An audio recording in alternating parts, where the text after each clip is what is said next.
दुनिया में अगर हम देखें तो सिर्फ एक किताब ऐसी है जो पढ़ने से हमारी जिंदगी बदल सकती है, और वो किताब है कुरान मजीद फुरकान हमीद, अल्लाह की बरहक आखिरी किताब।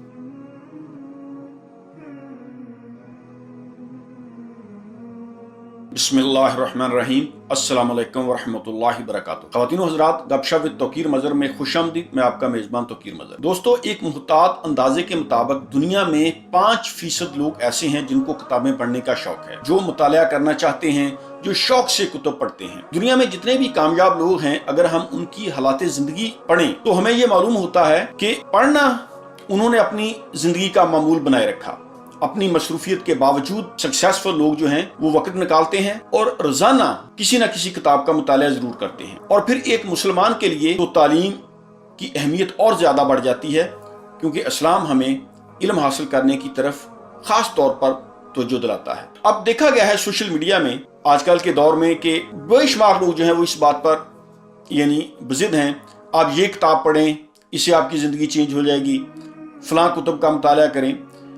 ये बात दुरुस्त है कि हमें मुख्तलिफ राइटर्स की किताबें पढ़नी चाहिए, लेकिन ये जो बहस है कि ये किताब पढ़ें तो आपकी जिंदगी चेंज हो जाएगी, आप इस किताब का मुतालिया करें तो इससे ये फायदा हासिल होगा। दुनिया में अगर हम देखें तो सिर्फ एक किताब ऐसी है जो पढ़ने से हमारी जिंदगी बदल सकती है, और वो किताब है कुरान मजीद फुरकान हमीद, अल्लाह की बरहक आखिरी किताब। और ये बात मैं इसलिए नहीं कर रहा कि मैं मुसलमान हूं तो मैं इसलिए ये बात कर रहा हूं। आप देखें कि कुरान मजीद में जो सुनहरी असूल बयान हुए हैं, कुरान मजीद का अगर हम मुतालिया करें तो हमें पता चलता है कि इससे बेहतर दुनिया में कोई किताब नहीं है, इससे बेहतर ना कवानीन की कोई किताब है।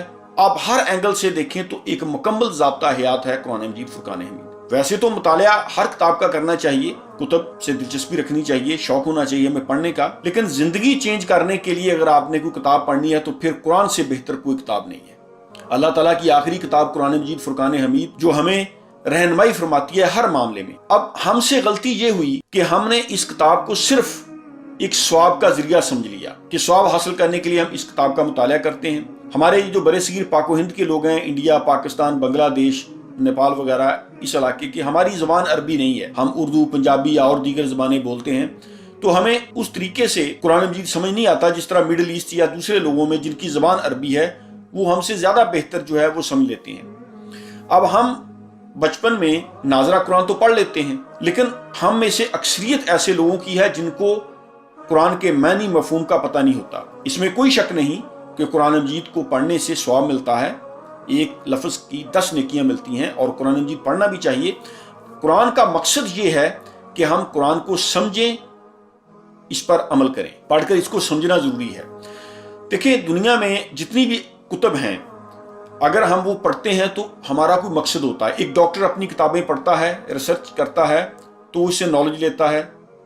एक वकील अपनी किताबें पढ़ता है कानून को समझने के लिए, वो बार बार पढ़ता है।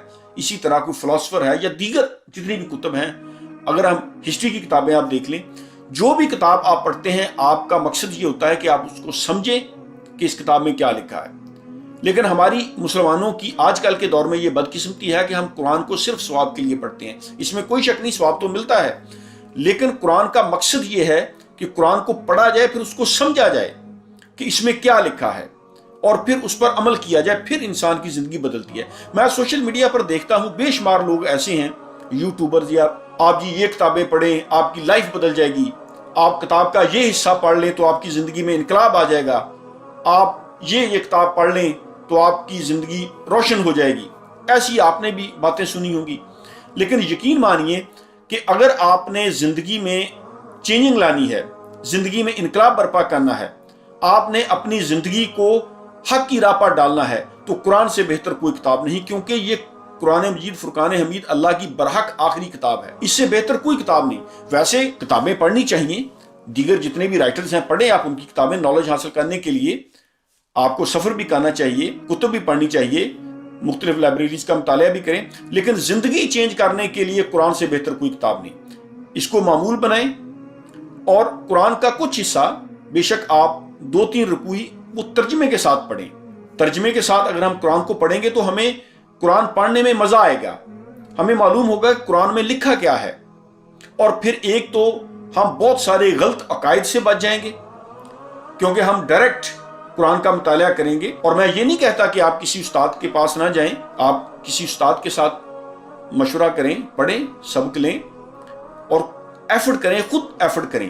جب آپ ہدایت کی نیت سے قرآن کا مطالعہ کریں گے تو قرآن کتاب و ہدایت ہے، پھر ہدایت آپ کو مل جائے گی، ہدایت حاصل ہو جائے گی. ہماری یہ بدقسمتی ہے کہ قرآن جب ہم سنتے ہیں، نہ پڑھنے والے کو پتا ہوتا ہے کہ میں کیا بات کر رہا ہوں، اور نہ پیچھے جو سننے والے ہیں ان کو معلوم ہوتا ہے. ایک روٹین کے طور پر قرآن سنانے والا سنا دیتا ہے اور سننے والے سن لیتے ہیں. لیکن ہم میں سے اکثریت ایسے لوگوں کی ہے جو یہ زحمت کرنا گوارا نہیں کرتی کہ اس میں لکھا کیا ہے، اللہ رب العزت ہم سے کیا فرما رہے ہیں، قرآن ہم سے کس چیز کا مطالبہ کرتا ہے، قرآن ہم سے کیا ڈیمانڈ کرتا ہے. ایک صاف لفظوں میں اگر ہم سے کوئی پوچھے کہ ایک اسلامی حکومت اور ایک غیر اسلامی حکومت میں کیا فرق ہے، تو اس کا سیدھا سادہ جواب یہ ہے کہ ایک اسلامی حکومت اپنے فیصلے قرآن کے مطابق کرتی ہے اور ایک غیر اسلامی حکومت وہ ایسا نہیں کرتی. اب ہم دیکھیں ہمارے وطن عزیز پاکستان جو کہ اسلام کے نام، کلمے کے نام پر بنا ہے، اسلام کو پریکٹس کرنے کے لیے ہم نے یہ خطہ زمین کا حاصل کیا ہے، تو کیا ہماری حکومتیں وہ فیصلے قرآن کے مطابق کرتی ہیں؟ ہمارے کتنے ایسے فیصلے ہیں جو قرآن کے مطابق ہیں؟ اسلامی اور غیر اسلامی حکومت میں فرق ہی یہ ہے کہ اسلامی حکومت اپنے فیصلے قرآن شریف کے مطابق کرتے ہیں. قرآن و سنت کے مطابق ہمارے کتنے فیصلے ہیں؟ قرآن آیا اس لیے ہے کہ ہم اس کو پڑھ کر اس کو سمجھیں اور پھر اس کے مطابق اپنی زندگی بسر کریں.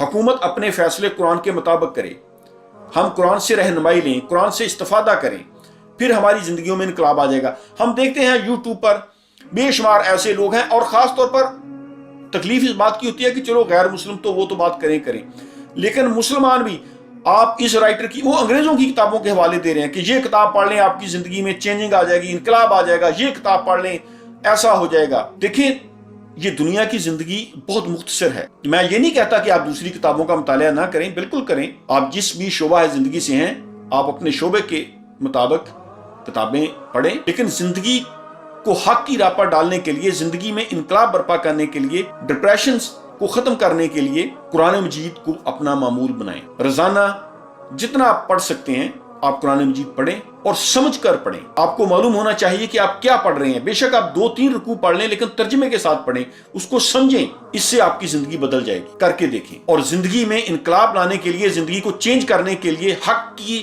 متلاشی جو ہیں ان کو قرآن سے بہتر اور کوئی کتاب نہیں ملے گی. آج سے شروع کریں اور پھر دیکھیں کہ زندگی میں انقلاب کیسے آتا ہے. Thank you very much. اللہ حافظ.